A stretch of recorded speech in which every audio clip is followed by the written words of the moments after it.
record. So that's those that are joining us, welcome on this wonderful winter night. We will get started in just a minute.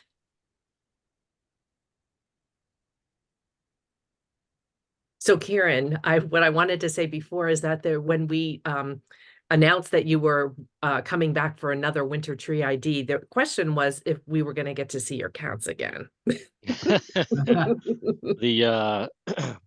the cats are there's a bit of a warring household with the cats right now, so they are separated. Oh So there no. are some cats up here, but none of them are the one that jumps on my lap that everybody is so familiar with, who's been Oh. around for long enough to see him. Yeah.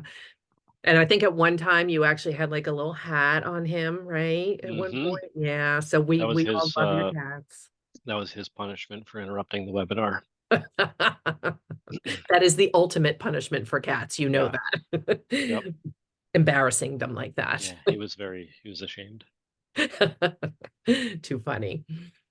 Okay, well, I think we're going to get started just to be respectful of people's time. So again, welcome everybody on this cold winter night. We get to be inside and do some Winter Tree ID. For those that don't know me, I'm Lori Jensen. I'm the executive director of the New Jersey Forestry Association. Very grateful and pleased that you're here. I'll introduce our presenter in a little bit, but I also want to introduce Rich Kelsky. He's Vice President of the New Jersey Forestry Association. Hello, Rich. Good to see you Hi, again. Lori. Hi, And, I'm Rich Kelsky. I'm here to sing along with Lori, and then we'll be watching Kieran. I can't think of a better night to do Winter Tree ID than this night, and hope everybody's ready to enjoy it. Fantastic.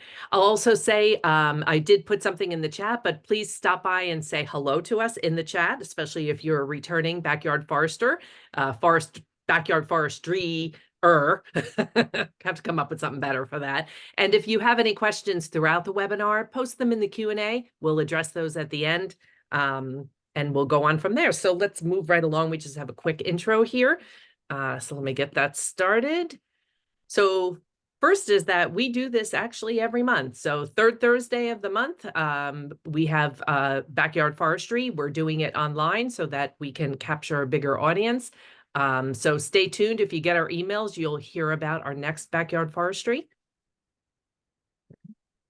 And if you missed past Backyard Forestries, not to worry, because we actually have them all up on YouTube. So just do a search for the New Jersey Forestry Association. They're all listed there. It's kind of neat that they're all there. Kieran, I have to go back and see because your Winter Tree IDs from a couple years ago are there. So we're going to see if we can beat those numbers because I still think they're the highest ranking They views. are. Yeah, pretty But impressive. I will right? say, Lori, that in general, the reception has been great. We're seeing hundreds of people registering for every event.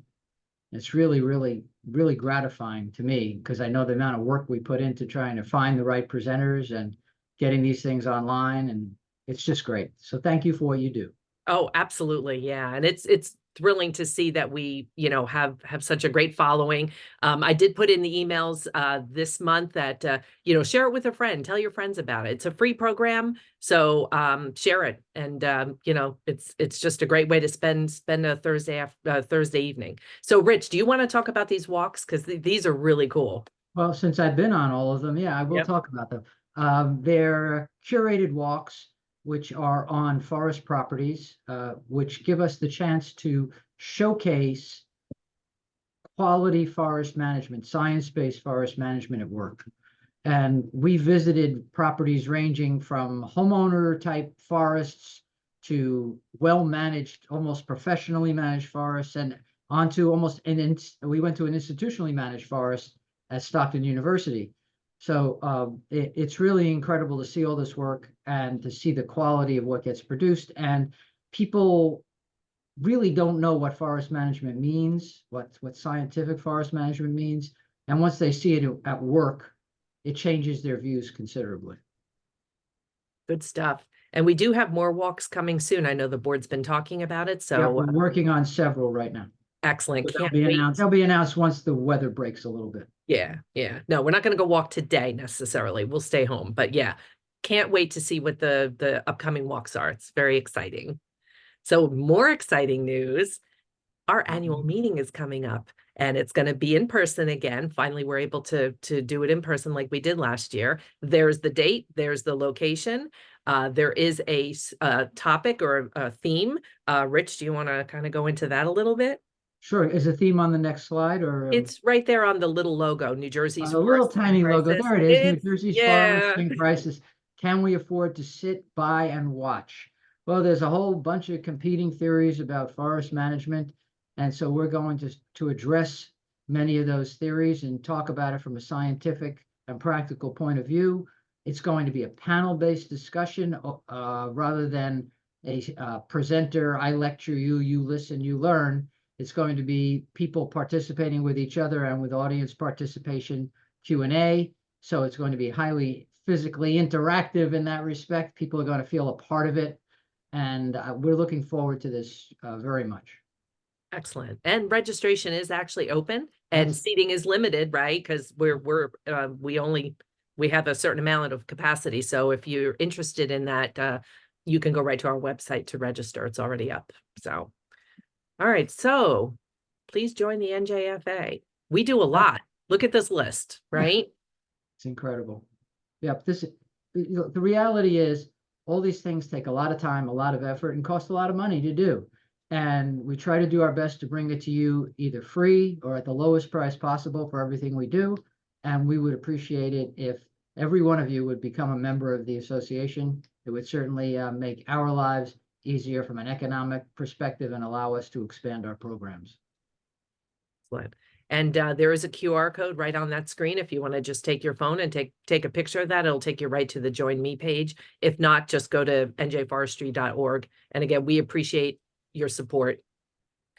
And now I get to introduce our presenter. So Kieran, I know it was during COVID, and I think it was obviously during the winter. So I'm going to say it was 2021 that we did this. So it's been a couple of years, right? So we are just thrilled to have you back.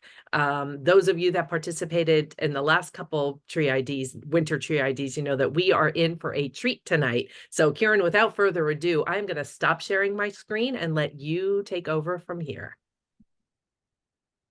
Excellent. Thanks, Lori and Rich. Thanks for the introductions. I'm going to start sharing my screen. Let me just get my presentation started here. Special shout out to the Philadelphia Grotto of the National Speleological Society, which is joining us this evening, bolstering our numbers here. I'm going to share this. Welcome to them, and thank you for getting that getting the word out. Appreciate it. Yeah, spreading the word. Right now, I'm going to see if I can make this not do. Okay, we're good to go. So thanks to NJFA for having me. It's great to be back. I think that we've done like 4 of these in the past. We did one. I think you're right, Lori. We did one winter, and then I think we did a 3-part series another winter. Maybe it was the same one. I've got a bunch of slide decks that are like part 1, 2, and 3, and I'm pretty sure they're from Backyard Forestry. So it's awesome to be back. For those of you who have never attended one of these before, what we're going to do is spend the majority of the time, so the beginning of the talk, and probably the first 45 minutes to an hour is going to be just process. We're going to talk about how tree identification works in general, and particularly in the winter. So if you're coming to this with very little knowledge of trees, if you're not sure how to tell any trees apart, you're going to be just fine here. If you're a seasoned arborist or forester and you know some trees really well, you're still going to be in for a treat here, because we'll get to some specific tree ID questions. We're especially going to focus towards the end on maple tree identification and beech. And if we have time, we'll get into oaks as well. But I think we're going to be bordering on running out of time at that point. So let's get to it. That's me. I am the operational analytics manager with Asplund Tree Expert. I also do a bunch of tree stuff in my free time around Society of Municipal Arborists, which I got to update this slide. That is now the Urban and Community Forestry Society. Also, the immediate past chair of the Utility Arborist Association's Environmental Stewardship Committee, and I'm a director for Canopy Watch International. I like to do stuff about trees, spend a lot of time looking at trees in my free time, and doing these webinars is a real treat for me. I've also got, you can't see her yet. We'll see if she pops into view, but I've got a cat on my desk right now trying to get to the dinner that I didn't finish before this webinar started. So we'll see if she makes an appearance. What are tree characters? We're going to talk through different categories of tree characteristics that we call tree characters for short. These could be anything from where the tree is located, which doesn't really have anything to do with the tree itself, to the shape that the tree takes, to textures that it can form in its bark or on its twigs.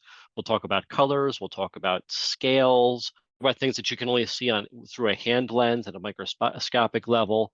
And we'll talk about characters that are only present seasonally, things like flowers, fruit, even buds can be hard to get to different times of the year. And on trees that get really big, sometimes it can be really hard to access some of these characters. So for winter tree identification, the ones that we're really going to focus on are these four. The shape that the tree takes, bark.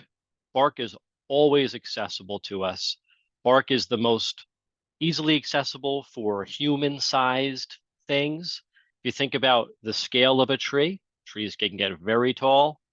Things like twigs, young branch characters can be inaccessible to us. Bark can always be accessed at eye level. So we're going to focus pretty heavily on bark today. Bark takes a while to get comfortable with, but we're going to dive deep and we'll give you a little crash course on how bark identification works. Branch arrangement is another key identification character and something that we can often see even 70 feet above our heads. Same thing with branch density and thickness. That is related to twig characters, but it's also related to leaf size. Even when the leaves aren't on the tree, we can infer something about leaf size and weight based upon that branch density and thickness, and we'll go into that in just a little bit. Some key things to consider here. We're never going to get all of the characters at once on any tree. No tree has all of its characters present at all times. There are some trees that hang on to some characters for a long time. Some trees are evergreen. Some evergreen trees hang on to fruit for long periods of times. You think about something like an American holly tree, a female tree that's got the red fruits on it. We've got all the characters there. Tree is easy to identify. Most trees have characters that come and go. They have things that change seasonally. They have things that change throughout the course of the tree's life. Some trees have certain characters that are present when they're young and go away when they're older.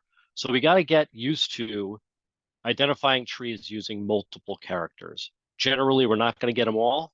So we got to get a feel for our trees and start to be able to recognize them almost like we'd recognize a person or a face. So here's me in the beginning of COVID back in 2020. My first set of masks came in and I popped this on and took a picture of myself. So a lot of you who have met me before maybe could still identify me even when I'm wearing my mask, even though my face characters are not available to you. Maybe if I'm out on a job site and there's sawdust running everywhere and I've got my buff on and my safety glasses and my hard hat, maybe only my mother could identify me in this circumstance, or nobody. None of my characters are present except maybe like the size of me. So more to the point, if my head was 70 feet up in the tree, it might be hard to identify me. You might have a hard time recognizing that that's Kieran up there. And that's what we're dealing with trees. So I want you to focus on taking in the whole picture. And when you're doing this out in the world, we start when we are far away from the tree. As we approach the tree, different characters come into focus, things like texture of the bark, color of the bark, availability of buds and twigs, the density of those twigs. These things come into better focus as we get closer to the tree. But if you get into the habit of walking up to the tree and then looking up and starting when you're right in front of it, you're going to miss it. It's going to be a lot harder to get into this habit. And this is really the key. you start to recognize it. You're not always able to put your finger on which character it was that got you to the point where you could identify that tree, but you got to kind of put it all together, taking that whole picture.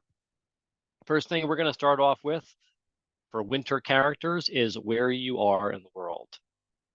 Am I in a wetland? Am I in an upland environment?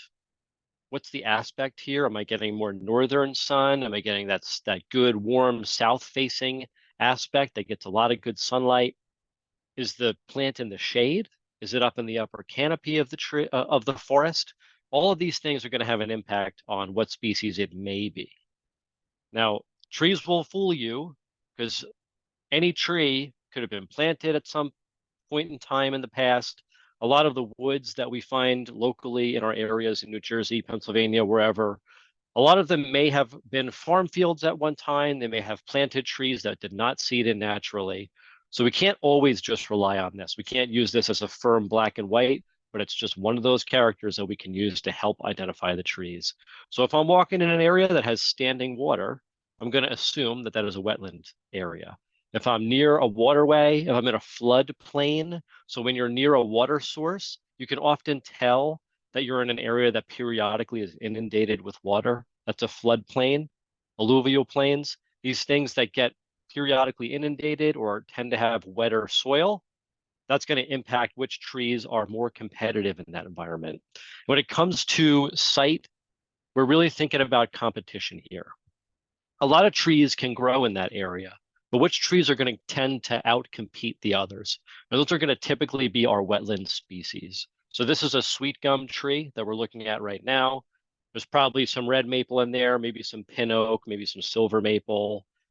There's a lot of trees that like wet feet. That's my dendrology instructor used to say. If we were out in along the Mississippi River in the Gulf states, we might find bald cypress swamps. Up in the northern parts of New Jersey and some parts of the New Jersey pinelands, we're going to find swamps that are dominated by Atlantic white cedar. Very, very wetland tolerant, loves having wet feet. It'll grow right up to the water. So some species are really wetland specific. Other ones are a bit more cosmopolitan, like red maple will grow pretty much anywhere, but it is very competitive in the wetland environment. And we will find that wetland species tend to adjust well to the rigors of living in the urban environment. So there are a lot of commonly planted city trees that are wetland adapted. These tend to be very hardy trees. And you think about what a wetland means, that means that sometimes those roots aren't getting a whole lot of oxygen. They're surrounded by water.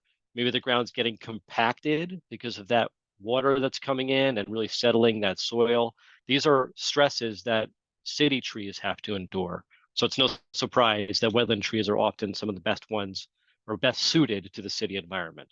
Things like red maple, London plane tree, American sycamore, silver maple, wetland species that do well in the city.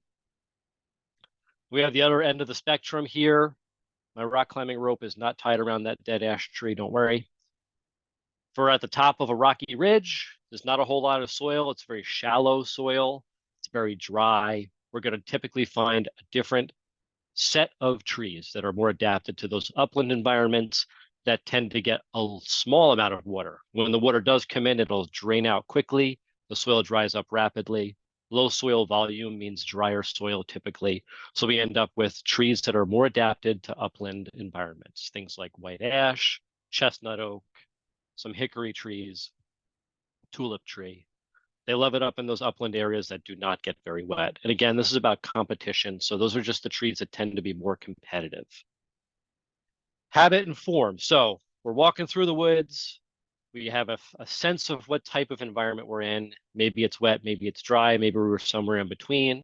If you're on a hike, you might be going from a stream bed up to the top of a mountain. You're going to see gradual changes in the forest composition as you do that. And as you're moving through, you'll start to approach some trees. So again, we're going to start from far away. We're going to take a look at the size, shape, and general form, or what we call habit of the tree. And we're going to have use that as our first identification character for that specific tree. So we're talking about not just overall size, but the architecture.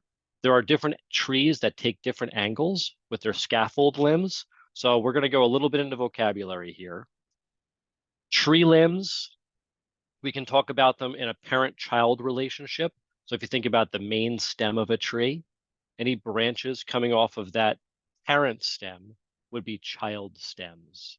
So you have your parent stem and then your child stems. Any one of those main leads coming off of the central stem of the tree, or any of the main stems that make up the upper canopy of a tree where there is no central leader, those we typically call scaffold limbs. These scaffold limbs tend to be very heavy, very thick. They tend to not have many leaves coming off of them directly. They are a parent stem that tends to have many children, and the child stems are the ones that actually have leaves on them. So typically, a scaffold limb is going to be leafless. It's going to have a lot of weight. It's going to be holding a lot of weight. It's going to be thick. So when I say scaffold limb architecture, I'm talking about the main architecture of the canopy of a large tree. So if we look at some of these trees here, these are not particularly large. The hickory on the left is a full-sized, relatively full-size, still kind of young, but that's a tree. It's taken on its tree size. And on the left, that hickory is what we would call decurrent. Decurrent refers to whether or not or how its crown is formed. This tree has no central leader once you get up about a third to halfway up the tree. The central leader has been lost, and instead we have several scaffold limbs that are taking up the main structural support of the canopy. Whereas on the right, we have what we would call an excurrent form.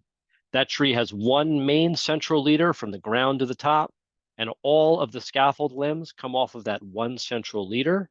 And there aren't a whole lot of child limbs off of that. Now there could be spreading out to the side like you'd see in like a spruce tree or a fir tree or some pines. But this tree, this is a young pin oak on the right. When pin oaks are young, they tend to form a very excurrent growth habit. They have that main central leader with very little architecture of the sort of central structural support. All of our leafy branches are coming off of that one central lead. So decurrent on the left, it loses its central leader. It has scaffold limbs that form the structural support of the canopy.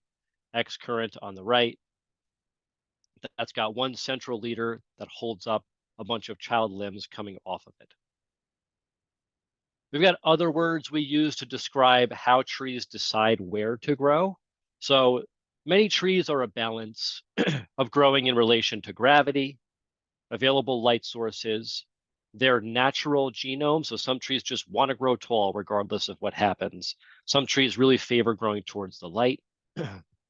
When a tree is largely growing in response to gravity, basically I'm going straight up. I don't care about whether there's available light. I'm going to get tall. We call that geotropic. That means that the tree is growing primarily in response to the pull of gravity. So this is a tulip tree. It is highly geotropic. These basically always grow straight as an arrow. They just want to go up. If it's growing on a hillside, it's still going to go up because it's going in response to gravity. It's not going in response to the angle of the ground. It just wants to go up. So it's got little hormones in its buds that tell it which way is up, and that's how it grows. Contrast that with what we call phototropism, trees that grow in response to available light. So in the foreground of this picture, we have a maple tree that is doing something similar to what I described of that pin oak tree. It's got a somewhat excurrent growth habit in that it has one main central leader that all of its child limbs are coming off of. But as it gets older, it's going to lose that central lead. It's going to become decurrent. And we're starting to see that at the very top of the picture. It's kind of hard to see. But behind that maple tree, we have a black cherry tree. And that cherry tree is growing all sorts of crazy directions. And that's because it's entirely growing in response to available sunlight. So when an opening forms in the canopy, the tree is going to grow towards that, and then it changes, and the tree grows this way and that way, and you end up with what I consider to be a very serpentine growth habit. It's snaky. It's not growing any straight parts whatsoever. It's twisty. It's all over the place. This is very typical of how black cherry grows in New Jersey. There are areas of Pennsylvania. Pennsylvania has spectacular soils for growing hardwood trees. And Pennsylvania grows arguably the best black cherry anywhere in the United States. In Pennsylvania, you'll find that scraggly tree growing with one main central leader, 60, 80 feet tall, just like an oak tree does. It's a totally different tree in the right soil. But around New Jersey, we typically see black cherry growing like this. Very, very phototropic. Got a cat sneaking around here trying to get to my food. I apologize. At some point, she'll come into the right spot where I can introduce her. Here we have a silver maple tree. It's very common for wetland species to grow wider than they are tall, if given the available growing space. So we won't get too deep into it, but trees can tell when they're growing in competition with other trees. There are things like branches hitting each other to the point where the buds get killed. That creates hormonal signals that tell the main leader of the tree or other branches in the tree, hey, I can't grow in that direction, grow somewhere else. Stuff like that helps to guide how the tree grows. But left to their own devices, many trees will grow much wider than they would in the forest, right? Because they're not competing for sunlight.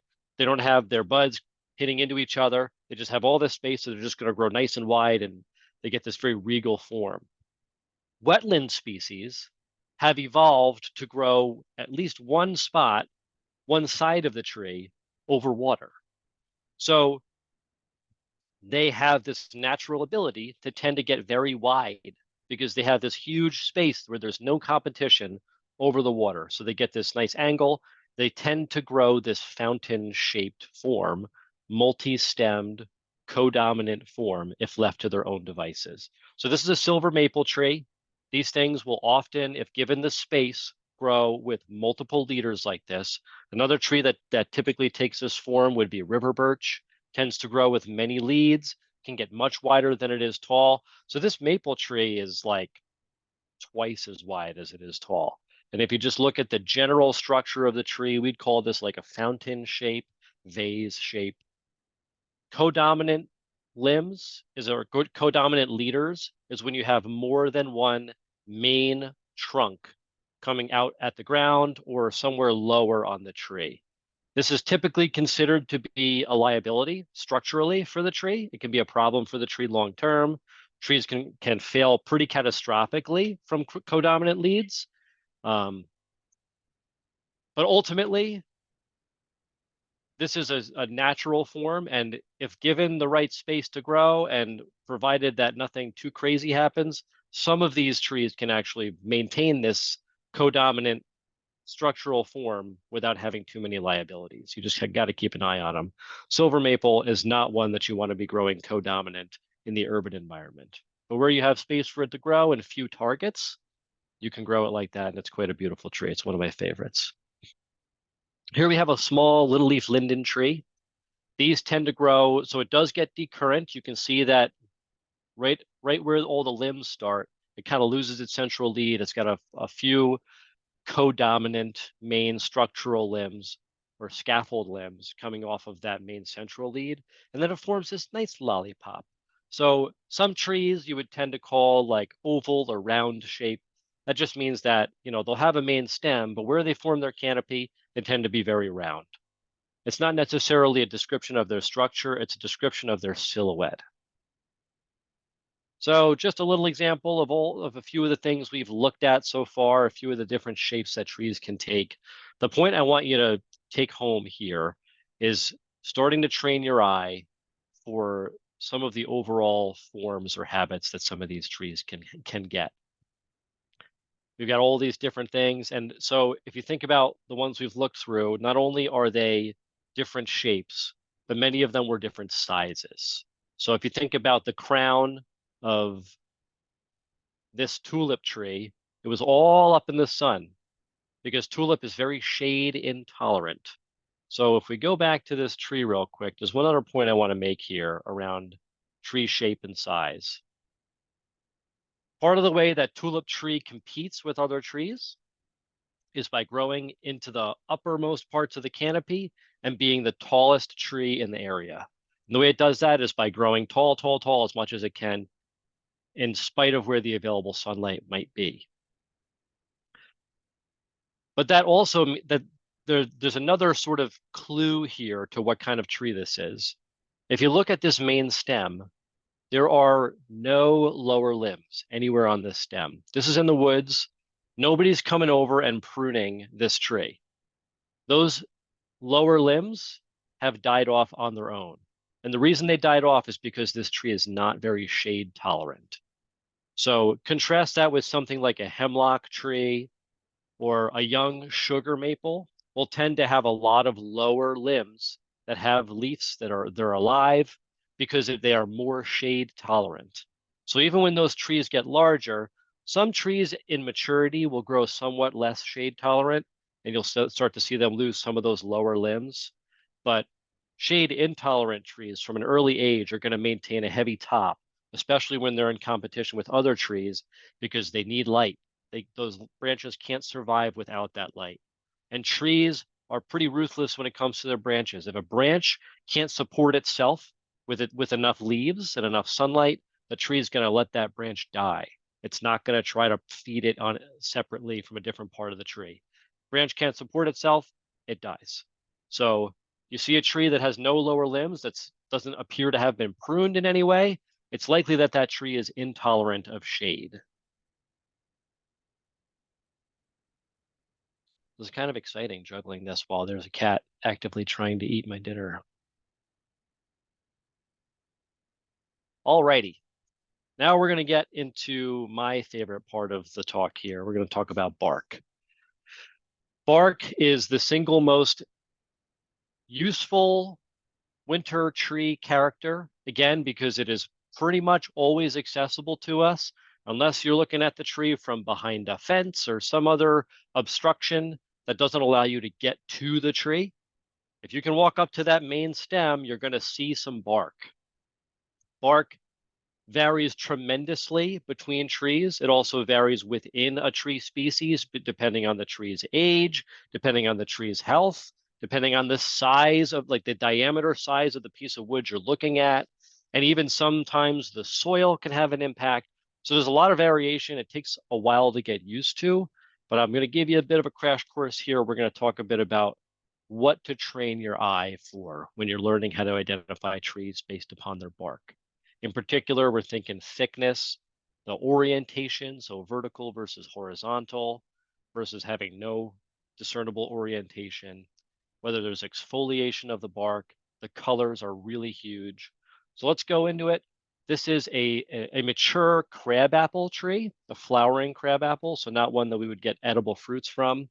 Well, they are edible, but they're not tasty. The birds like them. This crabapple tree has vertically oriented bark. So if we look at the general patterns that are forming, we see that it's breaking up into these cracks that are forming up to top to bottom. So vertically oriented, it is exfoliating. So we can see areas where older bark has been shed, and we can see the fresher, browner inner bark. So these are younger layers of bark that were covered by older bark previously that has since exfoliated. If we think about the colors that we're seeing here, those older layers of bark that have had more time out in the sun are grayer. They have a little bit of bluish tinge to them. That's lichen. That lichen is not a part of the tree and isn't necessarily a character of its own, but we're seeing some bluish lichen. Where we're just seeing bark, we've got a grayish that's got a bit of saturation to it. It's not just like a slate gray. And we can see where that younger inner bark has been exposed more recently, hasn't had a whole lot of time to bleach in the sun. We've got that brown, that nice kind of like chestnut brown color coming in. So vertically oriented, exfoliating, I would characterize this as flaky. So the layers of the bark, as a tree ages, you think about this from a sort of formation of the bark perspective. The way that this works is under the bark, there's a ring of a specialized tissue that just forms new tree tissue. On the inner side of that ring, it's forming new growth rings for the tree to produce new vascular tissue and do all of its growth, getting taller and stronger. On the outside of that ring is what we call, just keep moving my food back and forth. the cork cambium, that cork cambium, its sole purpose is forming bark. Bark is a protective layer for the outside of the tree. So as it forms those layers of bark every year, and as the tree grows in diameter, we're going to see those layers get thicker and get more weathered, so bleached. And we're going to see different ways of the bark exfoliating. Maybe the bark only lasts a year and it always comes off, so we never really see evidence of exfoliation. For a tree like this, those layers of the bark are kind of thin and flaky. So if we compare that to something like this ash tree, this has a bit of a better, those layers of bark are a bit better glued together. So we don't see as much of that sort of like flakiness where you see there are parts that are kind of lifting here where we have gaps so we could just get our finger under and just break that piece right off. We're not seeing a whole lot of that on this ash tree. So even though if we look closely, we can see layers to this tree's bark, ultimately this tree has better glued together, better oppressed bark layers that are forming less of a flaky pattern and more of what I would call still vertically oriented, but like a diamond shaped pattern or an interlacing pattern. So you can see here, there are plenty of spaces where the bark, the outer bark connects between two different layers. And we form like an X shape, or if you look in between them, there's kind of like these diamond sort of shapes forming, like in here. Color-wise, I'm seeing very similar colors to the apple tree.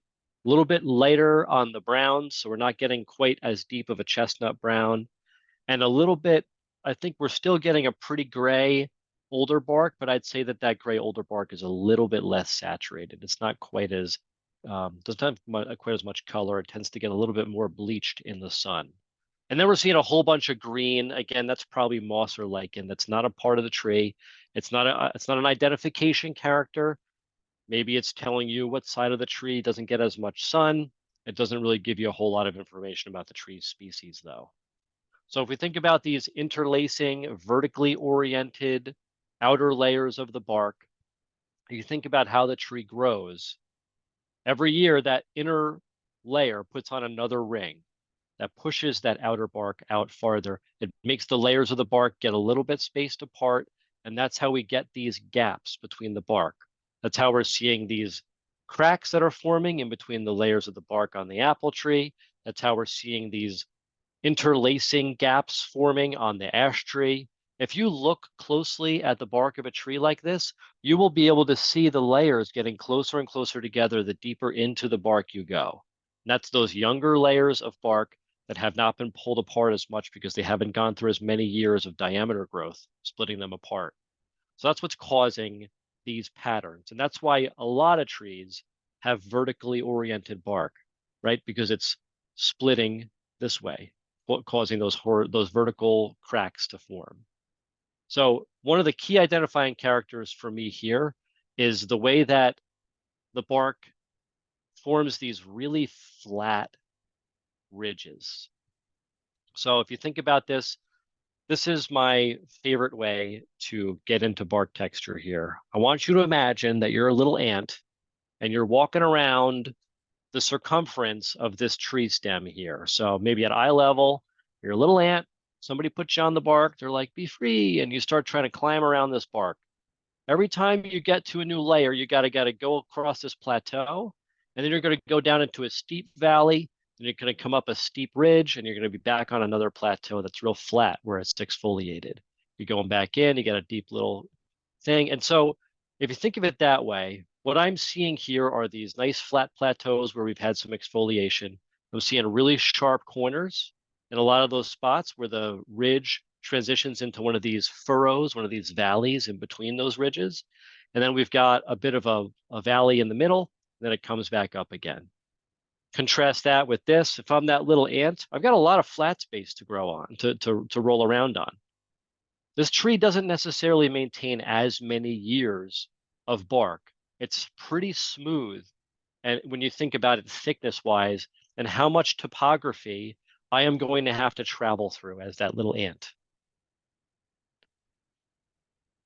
Now we can contrast that with this hickory tree. First thing that strikes me here is the color. We have got grays, almost no browns at all in this. It's just shades of gray from a medium, maybe lightish medium gray down to black. Gets really dark in those inner furrows of the bark. This is a very, very similar pattern to the last tree, to that ash tree we were just looking at. Vertically oriented, interlacing, maybe a little bit of that diamond shape pattern going on. But I am seeing a bit more of that flakiness. I'm seeing a bit more of those layers that are peeling up at the edges. And I'm obviously have a big difference in color. That ash tree is a lighter color in general, has a lot more browns in it. The hickory tree, it does have a hair of brown kind of mixed in with those lighter grays, but it's awfully gray. It's very, very low saturation. It's got a lot of just gray scale. So if I'm looking at this tree on top of that, I'm also seeing that there's not a whole lot of variation in the color of the bark as it ages. So like, I look at these outer layers, and then I look at some of these spots where like, this is a great example, right? Look at how tall this ridge is. And then you've got all these layers beneath, and you've got this one that's lower that's still a pretty similar shade of gray. So this is a younger area of bark. This is an older area of bark, but they're maintaining a very similar shade of gray where they're being exposed to the sun. Obviously, these gaps in the middle are going to be really dark. That's pretty consistent around the tree. But where we're seeing taller, thicker layers, that means that that's older bark in that space. We're seeing a very similar shade of gray to the younger layers we can see more interior to the stem. And if I'm that little ant, now I've got a bit more of variation in the topography, right? Because I'm going down from a tall ridge, then I'm coming up to a medium-sized ridge. Maybe I'm just getting a little bit of hilliness here. Then I go up to a big one. I go way down off a cliff into a big, deep valley. So there's a lot more variation in the depth here compared to this ash tree, which is maintaining a more consistent outer layer, like depth. We're not getting a whole lot of variation in the difference between the ridge and the valley.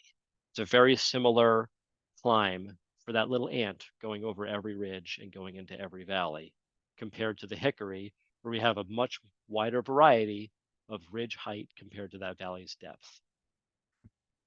If we look closely, again, talking about that flakiness, there's just a bit more of that wavy, flaky look to the layers of the bark, again, compared to that ash tree.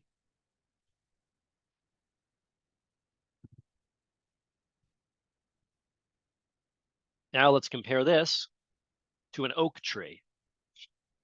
I believe this is a red oak. It certainly could be a red oak. I don't have all my characters. So this tree, again, vertically oriented. Like I said, most trees or many trees are going to have that vertically oriented bark. But this one is a lot gentler topography from the last two that we looked at. If I'm that ant, this is rolling hills, right? I've got very rounded ridges here. I've got a much gentler transition into those valleys and then back up to the ridge tops again. And so where I'm seeing that older bark is really just like a rounded top, as opposed to those flat or sort of flaky, but still flat-ish ridges that we were seeing on the last two trees. We do have a bit more color here. It's a bit on the browner side compared to the hickory tree. Still a lot of grays going into a basically black or nearly black. And we have a lot more variation or gradation between the colors because we've got this sort of rounded view. So we're getting a bit more of a gradient going around between the ridges and the furrows, or the hills and the valleys. So again, if I'm that little ant and I'm climbing around this topography, this is a relatively gentle hike for me compared to some of the other ones that I was on, where maybe I'd have to whip out my rope and rappel into some of those valleys. This one's nice and relaxing. It's just a bit of a stroll for me, being that little ant walking around here. But still, vertically oriented. This tree can get massive. As these trees get bigger, you'll find that that thickness of the bark is going to increase, and sometimes it's going to change the overall texture. Now compare that to this black gum. Black gum forms a very similar bark texture to the oak we were just looking at, with a very, very marked difference in how deep those furrows go. So we still have a bit of a rounded top. Now, obviously, We've got some flat spots here too. We've got a lot of spots that kind of weather into more of a rounded shape. And then we are still maintaining a fairly consistent thickness. So we're not seeing a whole lot of variation. If I'm that ant, I've got a very similar climb in every one of these, but the depth of these valleys is huge compared to that oak tree. So all of a sudden, now this is like the Badlands of Utah. I've got to rappel down into this little crevasse here, and then I got to climb my way back up onto this next ridge, and then I'm marching across this ridge for a minute, and then I'm right back down into that big, deep rappel, coming right back up onto the next one. It's a pretty intense topography here for me being a little ant. So that's going to impact what I'm seeing here is many layers, many years worth of bark. I would expect that this tree probably puts on some pretty thick bark every year and doesn't do a whole lot of exfoliating. So if you think about how it's maintaining such a consistent height to those plateaus around the whole circumference of the tree, that's because it's not shedding much of that bark. It's just staying on there. So we end up with this really thick, really blocky bark. So even though that is vertically oriented, I would also call this blocky because it is also broken up vertically or horizontally. We have these breaks between a lot of these compared to the oak tree where, there's some gaps, but it's not so thick, so it doesn't really get those big, hard divides in its vertical structure. Whereas this one, we're seeing these ones form these blocks that become kind of independent of one another. They're a little bit more connected in this direction than here, but they still do become disconnected. So here are the 4 that we just talked about. Again, you just look at these with that eye of being that little ant walking around that bark. So I want to also go into bark age. When we think about the age of a stem, we can't really do a whole lot of assessment of its age in years. We really think of it in age in terms of diameter inches. So if I look at something like a red maple tree, red maples have a very consistent pattern in how the bark ages. And so when we see a 6-inch versus a 10-inch versus a 30-inch diameter red maple stem, we're going to expect very different textures between those 3 stems. So here we're more in the 4 to 6-inch range. We see a very gray, very smooth bark. Very little texture. If you go up to it, it does have these very fine lines going vertically. That's about it. I also want to pay attention to these wrinkles that form in very key spots. So where we see texture, it gets darker, but still just very gray overall and very smooth. As the tree gets larger, we start to see that bark break up in a wrinkly pattern. People tend to characterize this as an elephant skin pattern, where it looks like it's got a bit of wrinkles going on. So again, if we're thinking about that diameter growth, this is where that tree is, those outer layers of bark have split because it's been spread and spread as the inner tree has grown in diameter. We get these cracks in the bark that form these very dark characters, that sort of wrinkly elephant skin look. Still very casual for me as the ant walking around the tree. Not a whole lot of interesting, difficult topography to get through, but it is a very useful identification character. If I'm looking at this tree and I see these nice smooth stems, beautiful, very consistent gray bark that suddenly breaks up into these wrinkly splits and then forms into a more classic vertically oriented gray blocky bark, that's a good indication that I'm looking at a red maple tree, Acer rubrum. So just like a bit of a side-by-side here, if we look at that young, smooth, less than 6-inch diameter bark, we look at where the bark starts to crack between 6 to 10 inches, maybe 12 inches, and then it gets into more of a standard or classic vertically oriented blocky bark. And red maple will tend to get fairly shaggy as well, especially when you get up. So red maple, and like I mentioned earlier, is very cosmopolitan. It grows in many places. It also has a wide range across the continent. It goes up into Canada, it goes down to Florida, it goes west to the Mississippi. There's a large gene pool, and red maple is planted all around the country. So you'll find red maple trees growing in the landscape that come from an area of the country totally different from where you live. And then if you go around the country and visit different areas, you will experience red maples that have different characters because there's diversity within the species. It's got a very wide, deep gene pool. So the shagginess of red maple bark, in my experience, gets much, much more intense as you go north from here. If you get up into the Adirondacks and farther north, you'll find much shaggier red maple trees than you'll find around here and going south, to the point where you can actually mix it up with a shagbark hickory. It gets that shaggy in places. Ooh, I think I have, yes, here we go. This is a fan favorite, talking about birch bark. I'm not going to spend a lot of time on this because birch comparisons are their own thing, and we're not doing those on today's talk. But I just want to point out how we differentiate between birches from the bark perspective, just in a nutshell, to give you a little bit more of an indication of other ways that bark characters can manifest. So on the left, we have black birch, Betula lenta, also called sweet birch. This is the one that classically makes birch beer, very tasty. We see that one, I don't have a picture here of a very young one, but it'll form a similar bark to a young red maple, with the key difference that it has these horizontal lenticels. So you see these horizontal lines going around the stem. That's a really easy identification character for birch trees, also for cherry trees. Those horizontal lenticels, these lines that look like slashes across the bark. But then as it ages and matures, it cracks somewhat similarly to the red maple, but it'll tend to form some blocky sheets that have some nice right angles on them. As opposed to yellow birch, which starts with that horizontal lenticel, very similar to the black, but as it starts to break up in older age, those outer layers, instead of breaking into cracks, they peel back.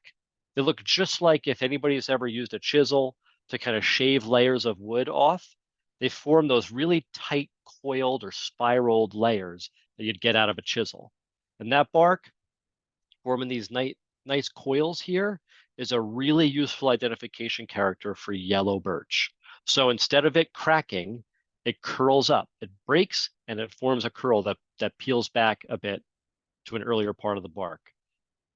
If you can take these off gently, so don't peel them off, that harms the tree. But if you take your pocket knife or a pair of scissors and you cut off the parts that are no longer attached, this is great kindling for starting a fire.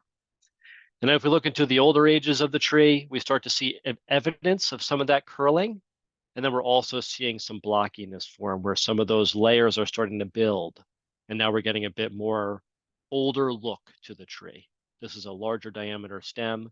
But if we look up the tree, we'll still find areas where we're seeing those beautifully coiled layers. Again, doing a little bit of birch nerding here, river birch versus paper birch. These two form very similar bark characters in young ages, and they get very different as they get older.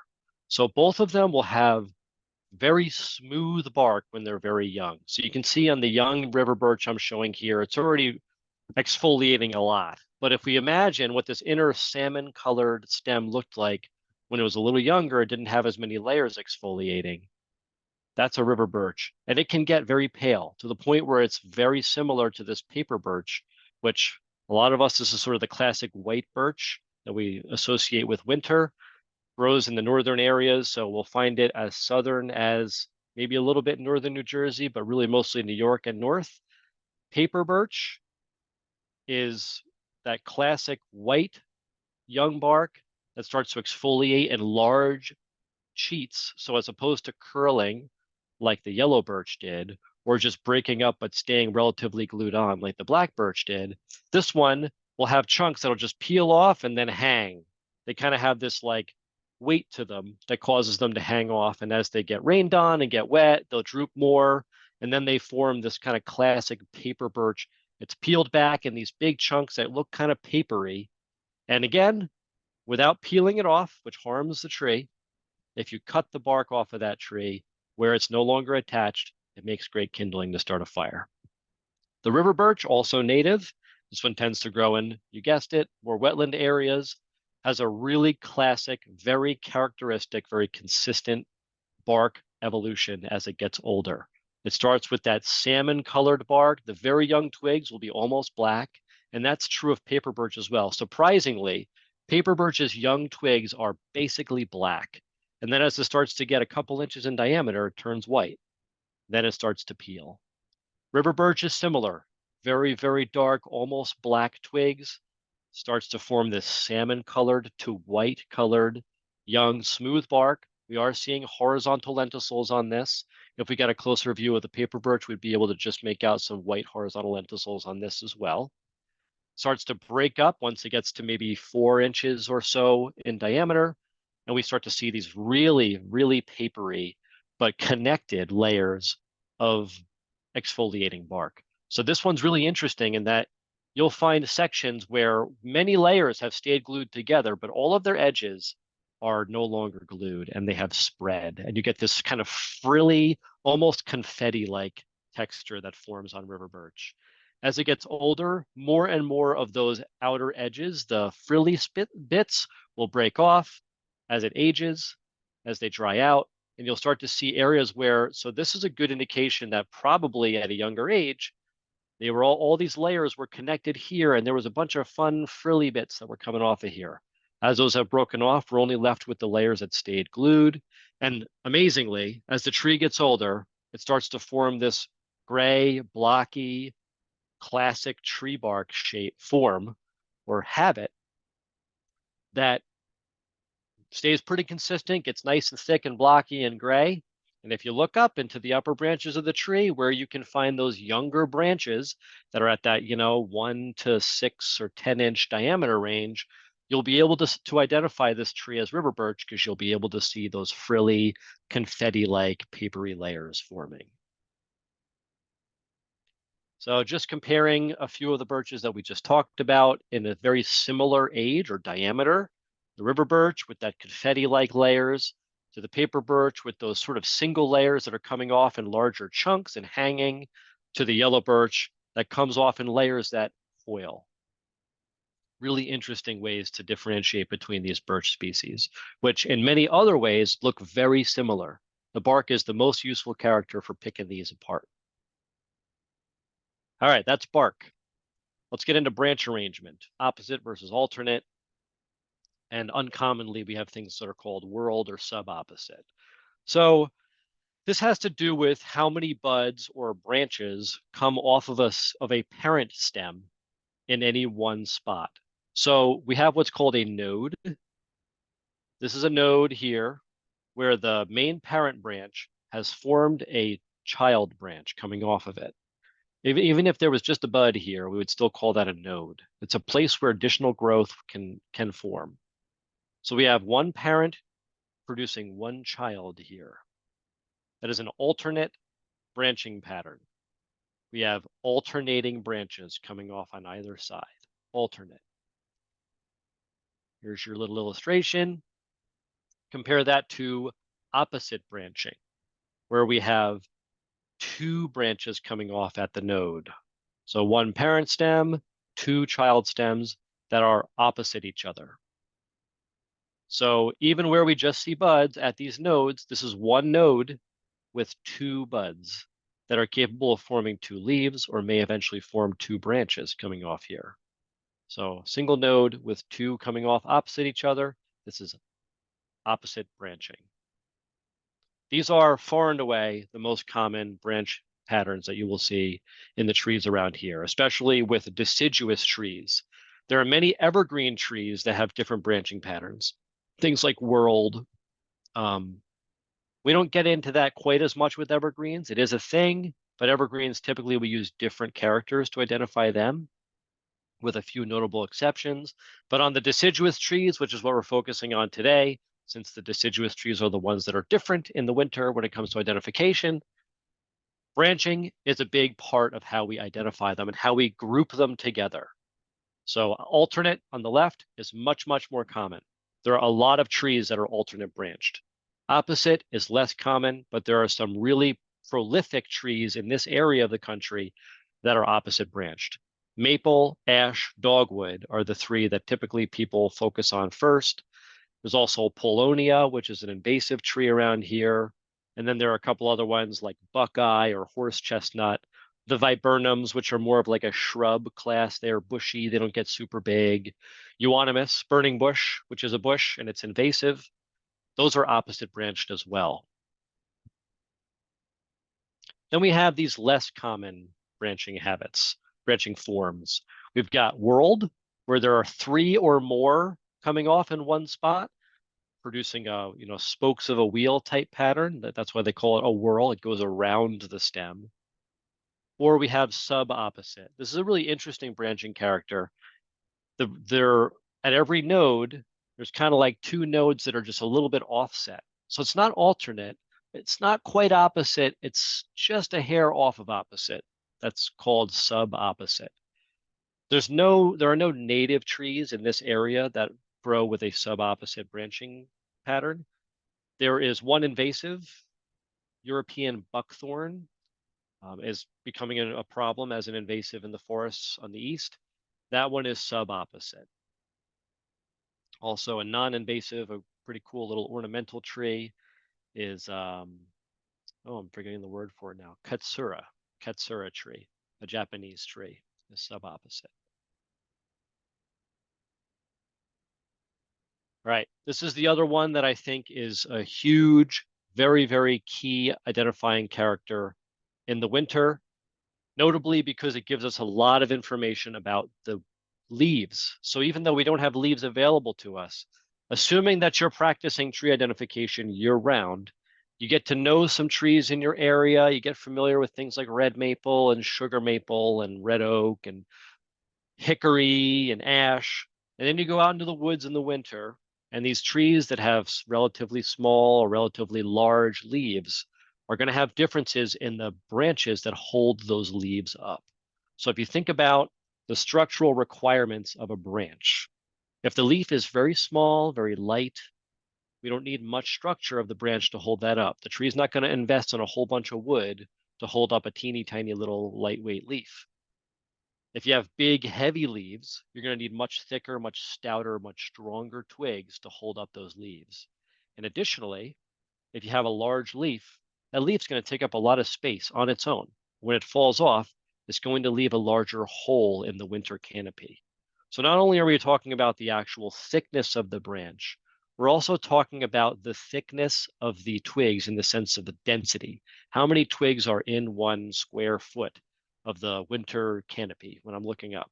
And this gives us a hint into, if we have bigger gaps, we probably have bigger leaves that are going to fill those gaps when the springtime comes. So on the left-hand side here, we have a red maple tree. Again, we're going into red maple. Like I said, it's in a lot of places. It's a good tree to practice in the beginning. It's an easy beginner tree. Get to know the red maples in your neighborhood. So this red maple on the left, I have sized these pictures to be at the same scale. So you can see my hand for scale. And on the left, we have the red maple, which is a simple leaf. So simple leaves have 1 blade. If we're talking about a bit of leaf vocabulary here, we have the petiole. This is the little branch or stem that connects the leaf blade to the branch that it's attached to. So this petiole is part of the leaf. This is where the leaf starts off of the twig. It comes out on this petiole, and then it ends in this blade here, a single blade on the red maple, because it is a simple leaf. Contrast that with this pignut hickory on the right. So you can't see the twig back here very well where it actually attaches, but where the leaf attaches to the twig is back here. So that's where this is a petiole, but it's basically the same structure. We call this a rachis. So on a compound leaf, instead of a petiole, we have what we call a rachis that starts at the twig, and this is where the leaf starts. So this is all part of 1 leaf, and then this leaf has 5 blades, 5 areas where there's this nice surface area where photosynthesis can occur. And they're all attached to the central stem of the leaf called the rachis, which goes back to the twig. So this is 1 big leaf. And in the wintertime, this whole big leaf falls off. And so we end up with different twigs in the wintertime. Now, again, these are scaled the same. So my hand for scale. On the left, we've got the same red maple. On the right, we've got the same pignut hickory. Look at how much thicker the pignut hickory is, how much stouter and stronger it is to hold up those big, heavy compound leaves. So again, a compound leaf has multiple blades coming off of the rachis. A simple leaf has one blade coming off of its petiole. And we'll also see a difference in the size of the buds. Those buds will often be larger on the compound leaf trees, or trees that just have a very large simple leaf. There are some trees that grow in the woods around here, like catalpa, that they have huge single simple leaves. I would still expect that tree to have a heavy stout twig because it has a big heavy leaf. So it could indicate leaf complexity. Is it simple? Is it compound? And it could also just indicate leaf weight. Is it light? Is it heavy? It's kind of both. And then again, if we think about those gaps in the winter canopy, so now I'm looking up into a red maple tree and I'm seeing its silhouette against the sky. So winter tree ID, you want a little bit of sunlight. Ideally, you've got an overcast sky, so you've got that good diffuse light, and you can get a nice clean picture of how that tree stands out against the sky. You want that good backlighting. So if I kind of zoom in here, I can see a tangle of twigs everywhere. Now, again, this is something that you got to kind of train your eyes to. You're not just going to see it, but I've got some contrasting examples here. So compare that maple tree to, again, we're looking at a hickory tree. So we're still looking at the two same trees here. And look at how many more large gaps there are in the winter canopy. Now, I want you to keep in mind that the gaps in the canopy are also related to the health of the tree. So trees do have a thing called dieback. When they're stressed out, they will lose leaves, they'll lose branches, they'll lose sections of their canopy. So we don't want to conflate this with health of the tree, but all things being equal, this is what the gaps in the winter canopy are going to look like when you have a tree with large leaves. So here's your side by side. We are seeing smaller gaps in the canopy on the maple tree on the left. And we're also seeing thicker, stouter twigs in the hickory tree on the right. So it's a couple different things we're looking at here. And so when you're thinking about the health of the tree, if I'm seeing really teeny tiny, very dainty little thin twigs up in the sky and they're spaced far apart, that's probably just a sad tree. It's not doing well. If it's got really lightweight twigs, it's probably not hanging on to big, heavy leaves. It's probably just sick and has big gaps in the canopy because it's not doing well. But if it looks like it's got good, healthy twigs, and we're seeing these differences in the gaps in the canopy, that's what we're seeing. So on the left in this one, we're seeing an ash tree, which is a compound leafed tree. It's got big, heavy leaves. And then on the right, we've got that maple tree, much smaller leaves, denser twigs, thinner twigs, smaller gaps in the winter canopy. And then on the same topic of twigs, we're going to get into stuff that's maybe not as accessible to us, things that could be up in the sky, but where possible, we can get our hands on twigs and we can look at things like the bud color, leaf scars, lenticels, color, texture. And if you have a key, so there are these twig keys that you can purchase that will give you a dichotomous. So is it opposite? Is it alternate? If opposite, go this way. If alternate, go that way. And you keep following these dichotomous decisions until you get to the twig of the tree that you're after. Now, you have to usually have a hand lens for those dichotomous keys, and you have to assume that it knows that it has the tree that you're investigating in it. So if you're dealing with an area where there could be invasives, or could be non-native trees, planted trees, and you've got a native tree dichotomous key, you're going to run into trees that don't work in the key. But where you're in a spot where it works, they can be really useful. So this is American beech. This one's dealing with a lot of problems right now in New Jersey. Beech bark disease, beech leaf disease. There's all these different problems impacting our beech trees, which is very sad. They're a really big component of our forest, and they are a shade tolerant tree. So they tend to hang on to branches low in the canopy. Remember, I was saying that tulip tree loses its lower branches because it's not tolerant of shade. Beech is the opposite. It is super tolerant of shade. It'll maintain branches down in the bottom part of the canopy for the life of the tree. So I was able to get my hands on these twigs, and you can look at these really interesting cigar-shaped buds. They're sharp, they're like little spears, and they've got this interesting cigar shape. They're much, much longer than they are wide. Not all buds are this elongated. And then you can look at the twig itself. It's very brown. I'm sorry, very gray. Very, very gray color of the twig, contrasting with a very, very brown color of the bud. Classic beech. Hard to misidentify beech as something else if you got the twig. Here we've got an ash tree. One of the key identifiers for ash within the species is whether or not this bud, this bud sitting on top of the leaf scar, is on top of it like this, or if the bud is nestled inside of it. So you've got these D-shaped leaf scars, and if it were nestled inside, you would have a C or U-shaped or horseshoe-shaped leaf scar with that bud sitting in the middle of it. So that's an identification character for getting between white and green ash trees. If you've got a hand lens, you can look at some of the textures on a macro scale, looking at things like, look at all this hair that's growing on this twig. You're not going to see this with the naked eye, but if you look at it with a hand lens, man, this thing's all hairy. Hairs help plants not to lose water. They kind of minimize the amount of air movement around those sensitive buds, which helps them to not dry out or freeze in the wintertime. And man, these can be really useful when you've got that dichotomous key. If you've got a hand lens, you can use that to start to look into how hairy the buds are. And that can be an identifying character between different species. We've also got angles. So this applies to the larger scaffold limbs as well. But when we're looking at a twig, look at these fun little angles that this twig is forming. They all kind of curl off almost 90 degrees, and then they've got this little swoop that goes back.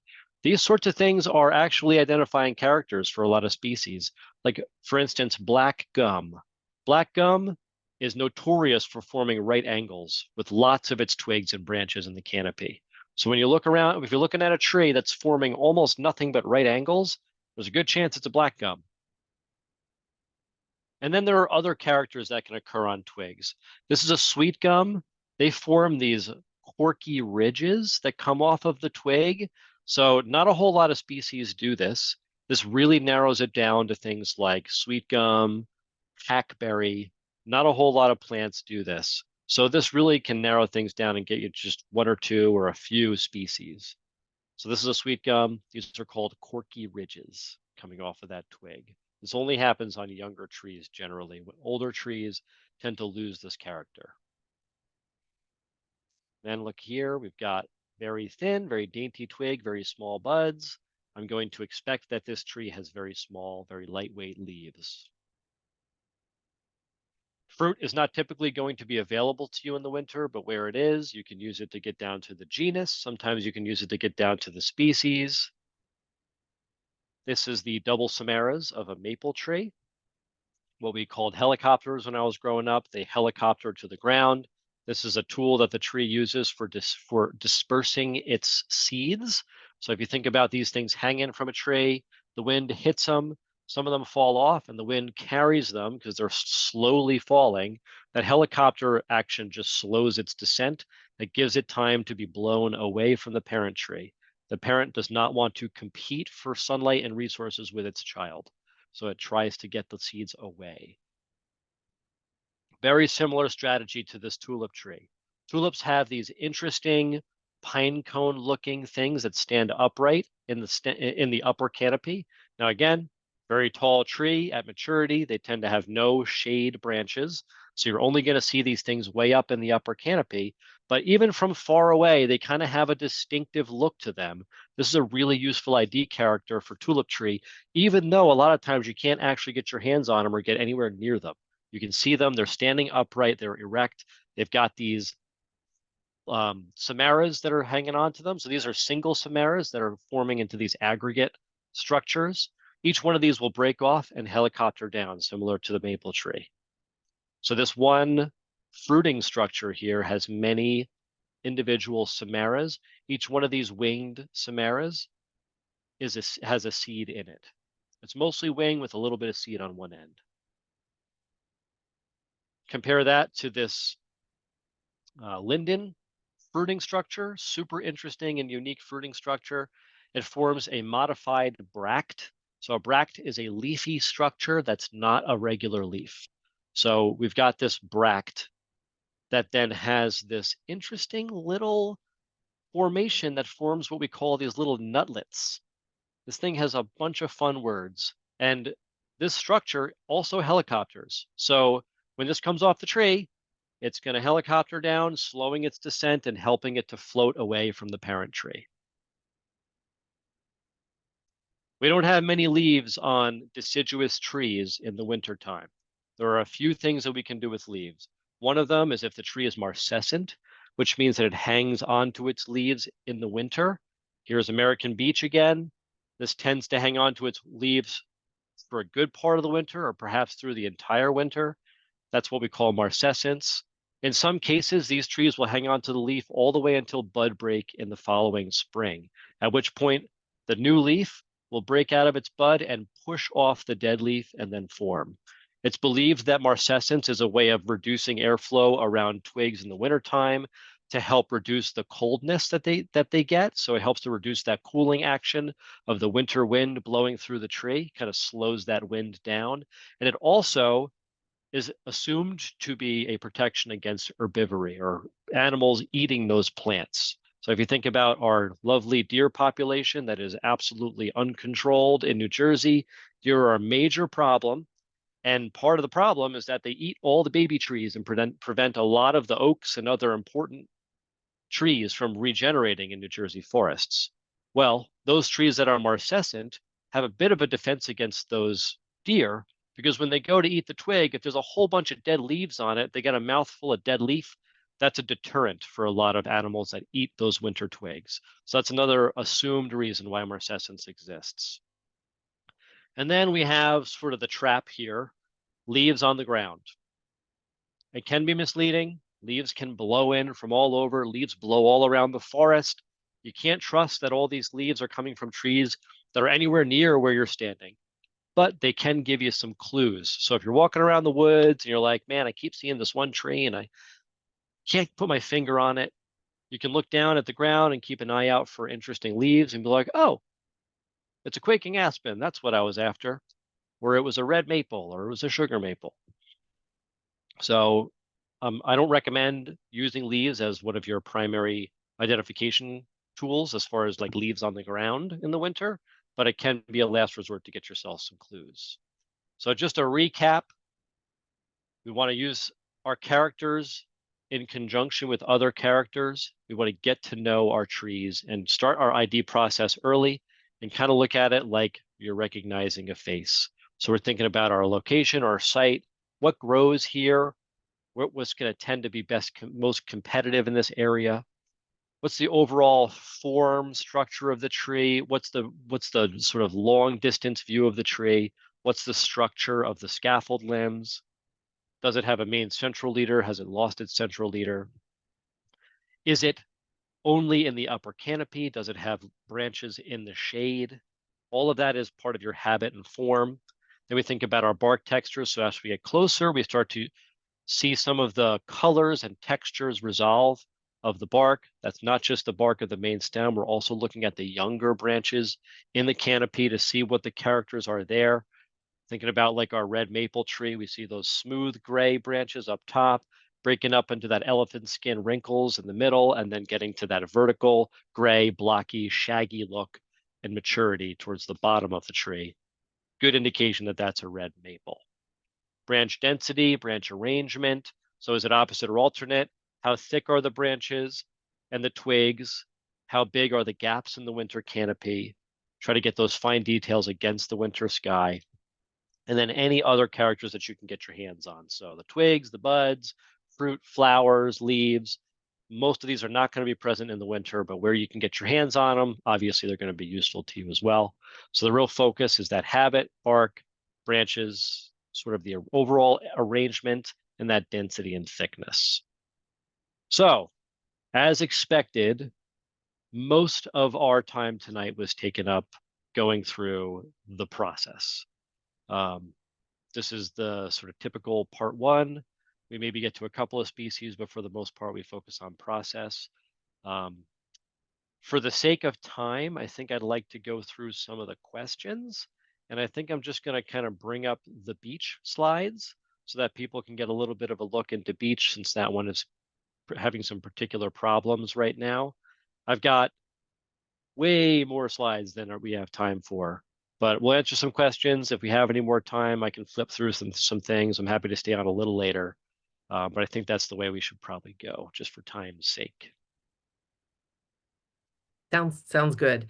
Are the beech trees the only ones in this area that retain their leaves, that marcescens? Is it, if you see a tree in the forest and it has those leaves, is it a good indicator that it would be a beech tree? Beech is one of the sort of classic examples of marcescens, Okay. excuse me, in our area, but we've also got pin oak and a lot of the other black and red oaks, especially Okay. when they're younger, will maintain those leaves into the winter. Okay. That's much more of a young oak thing, Got it. with the exception of white oak, which is not a black or red oak. That one, even in maturity, will sometimes hang on to its leaves. And pin oak is sort of the most common of the red and black oaks to maintain its dead leaves into the winter. So a lot of the oak trees will do it. Trying to think about what other ones might be good examples of marcescens. Those are the two that always come to mind. A lot of the oaks do it. And then we've got beech, and there are a couple of trees that you may see some things on, but it's not typical of the tree. Okay. I'm just going to go ahead and do it this way so we can get through lots and lots and lots of slides here and go ahead and get to our American beech here. And I'm going to put up some slides just so we get a feel for, we'll leave it there for now, that very smooth, very gray bark. So this is similar to the young red maple bark we saw earlier, but it never gets much more texture than this. It just stays smooth and gray for the life of the tree, as long as nobody comes around and signs their initials on it with a pocket knife. In dendrology, the tree nerds would call this, Fagus initiolata. So the real name is Fagus grandifolia, which means beech with large leaves. The joke was initiolata because everybody's always carving their initials into it because it's such an easy palette. Please don't do that. That hurts the tree. That opens up our already susceptible beech trees to further pests and sickness and disease. So for all of you on the call who are responsible forest stewards and people who care about the environment, please don't carve your initials into trees, just in general. It hurts them. All right, let's go through some questions. I've got Q&A stuff here. We're going to fire through some that are maybe a little bit too difficult to answer or a little bit too involved. So we've got a question: how long does it take for red maple to form the more typical bark? I don't have a good answer to that because it varies tremendously based upon the tree, where it's growing, how healthy it is, how the soil is, how much light it has. So that's why I was saying earlier, it's really not so much an age thing, it's a diameter thing. And even within that, there are exceptions to the rule. But when I want to say, like, you asked how long, but I would say how old. And by how old, I really mean how many inches diameter. So it is 4 inches old. It is 6 inches old. You think about trees grow in diameter every year and how healthy the tree is and how much availability it has of the necessary resources for growth: sunlight, water, carbon dioxide, and nutrients and minerals in the soil. Trees need all these to grow. If any of those are limited, it's going to slow its growth. You might have a tree that's 6 inches in diameter that is 30 years old, standing next to a tree that's 6 inches diameter that's 7 years old. And they could be the same species, but have very different limiting factors. So can't really give you a good answer on how long it takes. Clark asks, will a large red maple have all 3 types of bark depending on the diameter of the limb? Yes. Great question. What type of tree would a fig be? A fig is a fig. So Ficus is the genus. There are lots of species in the Ficus genus, thousands. It's one of the most diverse and interesting genera, in my opinion. There are house plants that you can buy that are ficuses. There are huge forest trees that grow in other parts of the world that are in the ficus genus. There are vines. There's a strangler vine, ficus, that grows around a tree and kills it, and then the tree dies and erodes away, and you're left with the like exoskeleton of a tree. There's all sorts of really cool ficuses. If you're interested in figs, you can spend all night tonight going down a rabbit hole just looking at figs. Can I organize a tree ID walk somewhere? We have done this in the past. I would say in general, like today I live in Philadelphia and I typically don't do any more tree ID walks in New Jersey just because of my limited time and resources and my desire to have hobbies. So I probably won't be doing one in New Jersey this year. That said, there are occasions where I will do one for the Woodland Stewards winter update. So if NJFA wants me to come back one of these winters and do one again, I don't think that's like we don't want to do that annually, but I'm happy to do that occasionally. So keep an eye out for that, and I encourage you to join the Woodland Stewards program. Yeah. And the Woodland Stewards program that takes place in the fall does have tree ID as part of it. Obviously, it's not winter tree ID, but just keep that in mind too. Yeah, it's a great tree Day ID as talk. well. What was that, Rich? Sorry. Tree Farm Day as well. Great point. Next up, we got, what other trees besides black gum have blocky bark? There are a lot. Off the top of my head, black oak in maturity will form very blocky bark. It's one of the sort of most classic trees that when you're learning bark, you'll identify as like, oh, it's blocky. There's also flowering dogwood that forms a much finer blocky bark that's like alligator skin looking. Also, persimmon tree forms very blocky bark. Those two both form very round blocky sections, or like stop sign, like hexagon shaped blocks, as opposed to the black gum that formed more vertically oriented, like taller than they are wide blocks, but they're all kind of very blocky. Those are the few off the top of my head that are sort of very well known for being blocky. Buck rub. Does certain bark characteristics attract deer for the purposes of buck rub? I don't know the answer to that. So there's 2 parts to this question. So I'm going to start with that. I don't know the answer to that one. It was a great question. I am going to assume, and maybe I'm not giving deer enough credit, but in my experience, deer are not very smart. So I'm going to assume that the deer just goes for a tree that's at the right height and just goes to town on it. I've seen buck rub on trees of all different ages, sizes. So I haven't seen any discernible pattern. That said, I mean, deer do love to buck rub like young trees that they can kind of knock over. Maybe they like the flexibility. So I'm going to assume that maybe blocky trees are more aversive to them. I know they're kind of rubbing off this like skin that's been forming their antlers. I'm not sure how that feels, but there may be some textures that they prefer. I'm not aware of them though. And then do different species recover from buck rub differently? Yes. So thin barked trees are much more sensitive to that type of injury. So if you think about something like an American beech tree that we've got on the screen right now, that's very thin bark. That tree doesn't form any sort of layers.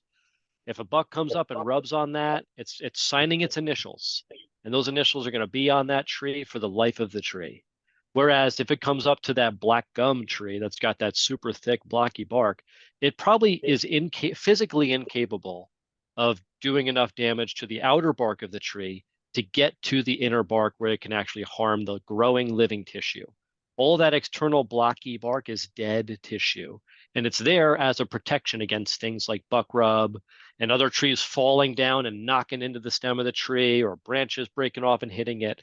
That's all protection. Some trees also have thick blocky bark for protection from forest fires. Things like pitch pine in the New Jersey pinelands has very thick insulating bark that is highly fire resistant. So thin barked trees are also much more susceptible to forest fire damage. Even relatively low temperature controlled burns can kill something like an American beech tree. Sarah mentioned Perodia. I believe that was in response to the blocky bark question, probably. Perodia does have some pretty blocky bark, so that's a great point there. Is European beech also having issues? Is there anything to be done to keep them healthy? And I think the healthy question is really around all American beech. Somebody on the call may know more than me about what's going on with European beech. I have not heard of European beech getting affected by any of the common diseases, except I believe that beech leaf disease, I think it's susceptible to that one. Does anybody on the call want to put something in the chat if they're aware of the answer to that question? Are any of these beech diseases affecting European beech? If you've got an answer, toss it in there and we'll get back to that one.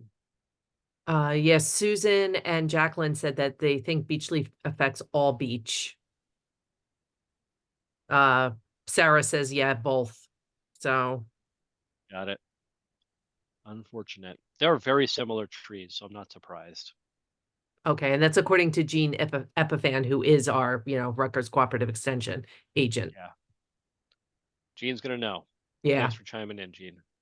And for everybody who chimed in. And for all the people who are asking all of these great questions. Thank you. These are all fantastic. Some of them I just don't have answers to. So they're still good questions. They're just not good questions for me. Not a problem. And I recognize that we're over time. So I'm going to keep going in these questions for everybody who can stay on. But I'm also going to change my slide deck to the very end, where I've got some recommendations for home practice books.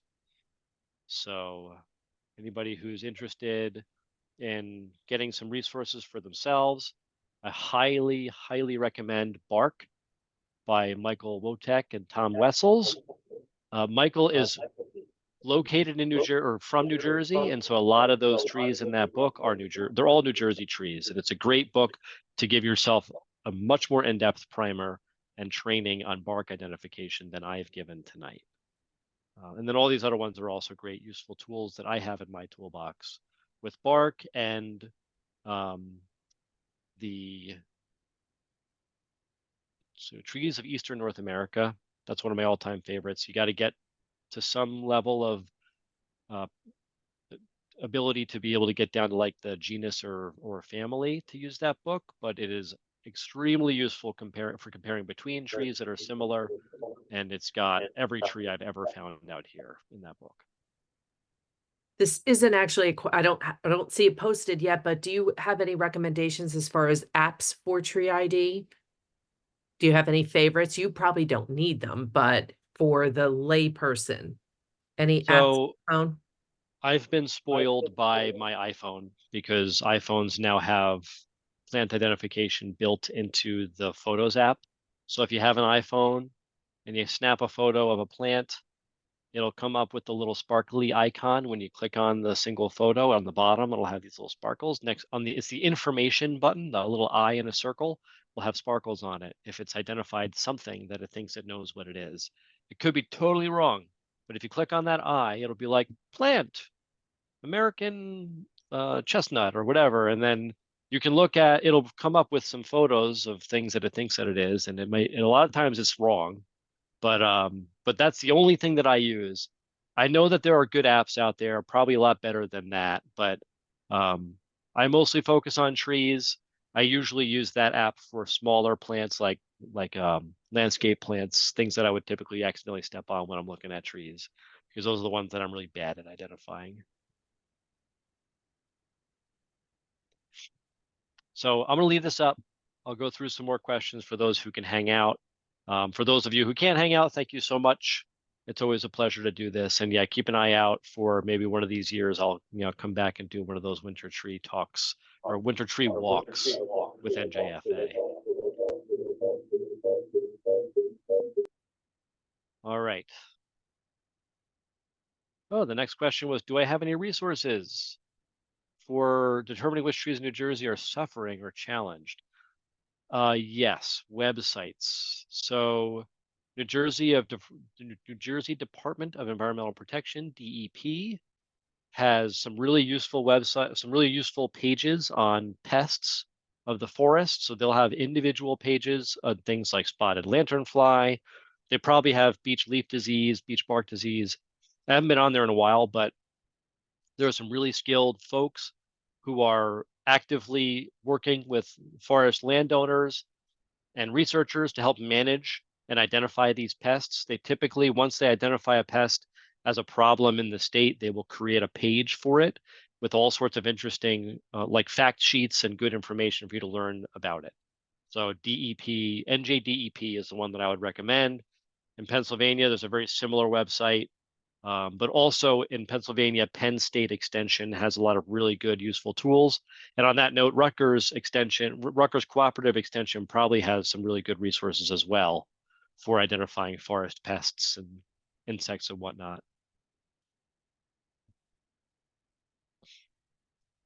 Can you diagnose beech disease in winter? So beech leaf disease, no. Beech leaf disease is hard to identify even when you're holding the diseased leaf. There are a lot of things that can present as beech leaf disease, unfortunately. My understanding is you have to send it in to get tested. You can't just identify it. Although I think there are some key things that you look out for that make it most likely. Those sort of like in between the veins, the differentiating between different translucencies. It's a whole thing. But again, I think ultimately, and the person from Rutgers can chime in if I'm mistaken, but I believe the only real way to identify beech leaf disease is by sending a leaf sample into somebody like Rutgers to test it. You can diagnose beech bark disease in the winter, though. That one is clear as day because it's on the bark. It's also called thousand cankers disease for a reason. It's just a million cankers on the bark. They look like big round pimples on the bark. It's gross. The trees are just getting wounded by the fungus. It's a canker fungus that just keeps repetitively wounding the same areas. So the tree forms callus tissue. It forms like woody callus around the wounds, trying to fix it. And it just keeps happening again. And so you end up with these like lumps all over the tree. The beech loses its smooth bark and becomes lumpy with all of those broken up cankers. It's very sad to see the tree in that state. Is copper beech among the beech trees that are not healthy in New Jersey? So the same answer to that question as the previous ones, because copper beech is a variety of European beech. So yes. What, if anything, should I be doing to keep my river birch happy and healthy during the winter? Or what should I look out for to keep them healthy in general? River birch is a pretty hardy tree. You really shouldn't have to do much to manage a river birch. I would say they're fully hardy for this growing zone, so they're fine in the winters around here. They seem to form really strong codominant leads. So like I've seen absolutely massive river birches that with other thick barked trees like that, I would expect them to have structural problems. And I've seen them grow and just stay fine. Not to say that, so there's a nursery practice today where they take a bunch of single stemmed whips, like young river birches, and they stick them all into one spot so they form this like codominant 3-stemmed form, like a fountain shape. And then they sell it like that. So they let it grow a little while. The roots kind of all grow together and the trees will graft onto each other and become basically a single organism. And they sell it like that. And that's basically baked in codominance. And when I saw these getting planted around, I was concerned, but I have seen them grow to be pretty big and I haven't seen a single one fail. So it seems like they're able to weld onto themselves. Still not sure I would plant one of those 3-stemmed beech trees so it grew over my house. But I've seen it done a lot, and I haven't seen any of them laying in the house yet. So I think it's a pretty sturdy tree. You shouldn't have to do much to manage for it. There is a birch bark beetle, like a copper birch beetle or something that can harm birch trees, but tends to only get into native birch trees when they're already unwell. So the best way to manage most trees is to just do the things that a tree would like, which is don't compact its soil, don't irrigate it like you would grass. That's generally going to be too much water for a tree. Make sure that it's got a lot of available space to grow. Make sure that it's got good sunlight. Make sure that you are not harming the tree, like driving stakes into it, driving screws into it, peeling the bark off. You don't want a bunch of foot traffic around the roots. And for goodness sake, care for the tree's roots. The number one way that people kill trees is by repaving their driveway or redoing their sidewalk. And they cut into these major scaffold roots, major structural roots or major life-giving roots of the tree, cutting off a whole bunch of its nourishment and ability to gain water, and also allowing lots of pathogens in. So tree roots are sensitive to things like being cut off in dramatic ways. So that's the number one thing I'd say is just do things that trees like to maintain that tree's health, and the tree's own natural immune system will take care of the rest. What are good street trees for a small development with small lawns between house and street? So they're talking about the planting strip, the planting lawn between the sidewalk and the curb is what I'm assuming. If it's between the house and the street, a small lawn is still a fair amount of space for a tree. So I always like to go for the bigger trees. If you're concerned about available growing space, you can grow a medium-sized tree. I'm not going to give a whole lot of recommendations now because the list is large. There is a publication made by the New Jersey Shade Tree Federation called Trees for New Jersey Streets.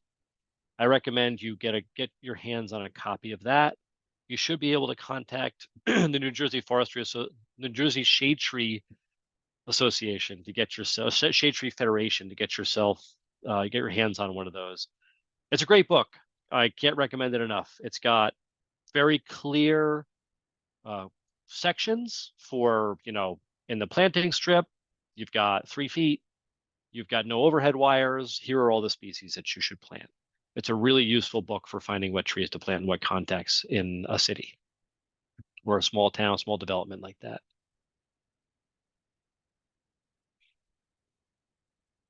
Yep. So Dan put in some classic tools for remembering opposite branching. She said mad horse plus viburnums. So mad horse, mad M-A-D is maple ash dogwood. Horse is horse chestnut, and then viburnum. I do mad Paul's cave. Mad is maple ash dogwood. Paul is Polonia. Cave is Caprifoliaceae, which has a lot of opposite branched plants in it. And then A is Aesculus, which is horse chestnuts and buckeye. V is viburnum, as mentioned. E is euonymus, which is burning bush. Those are all opposite branched. But most people just start with mad or mad Paul.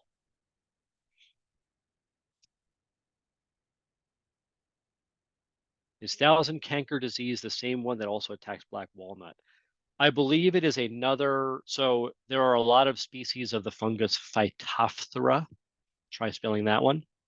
And it's ubiquitous. There's Phytophthora in the soil everywhere right now, right under your feet. There's probably Phytophthora in the soil. It's unique in that it has flagellate spores. So just like a sperm, the spores have little flagella and can swim. So it's very common for root rot to be a Phytophthora caused disease. And it's ubiquitous in areas where there's over irrigation for lawns, like I mentioned before. You will tend to find Phytophthora. If you've got rhododendron plants and they're not growing in exactly the right place, rhododendron are very picky about the soil they're in. Chances are they're going to get too wet and they're going to get Phytophthora. It's just everywhere.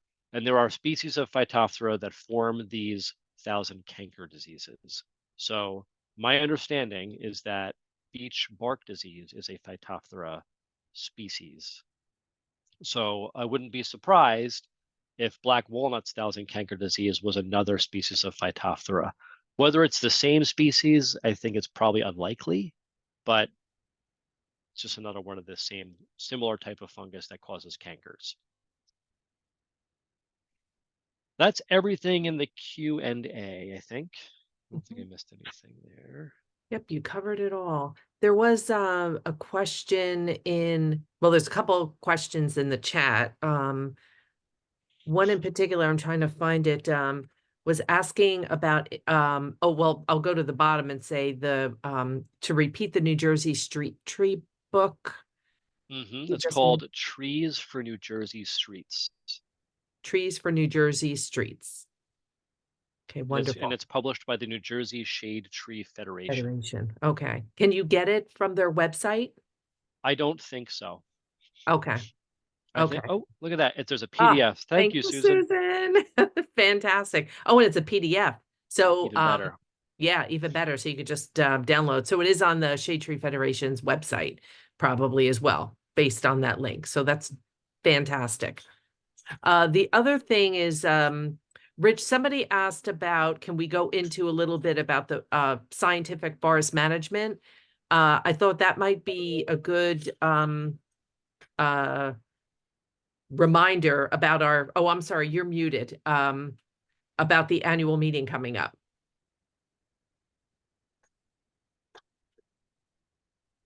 Hold on. I don't know if you can unmute. There you go. Yeah, but I'm losing audio. Sorry. Oh, okay. I see you. So I was just, because it was in the chat, so I just wanted to mention that that would be something that would be addressed and gone into great detail at our annual meeting. Okay, so if you went to this webinar, you'll be getting information about not only the recording of this backyard forestry, future backyard forestries, and also information on our annual meeting. So just to answer that question. Okay. And Kieran, somebody asked if we could provide this list that's up on the screen now, the book list. If you could just give me maybe this slide, I can add it into the email that I send out with a copy of the presentation. How's that? Sure thing. Yeah. And I have a signed copy of that Bark book, by the way. I think it must have been from the last time Michael Wojcik, actually, I got it right from him and he autographed it. So great book. Great book. So I found a couple more questions in the chat that I can go through real quick.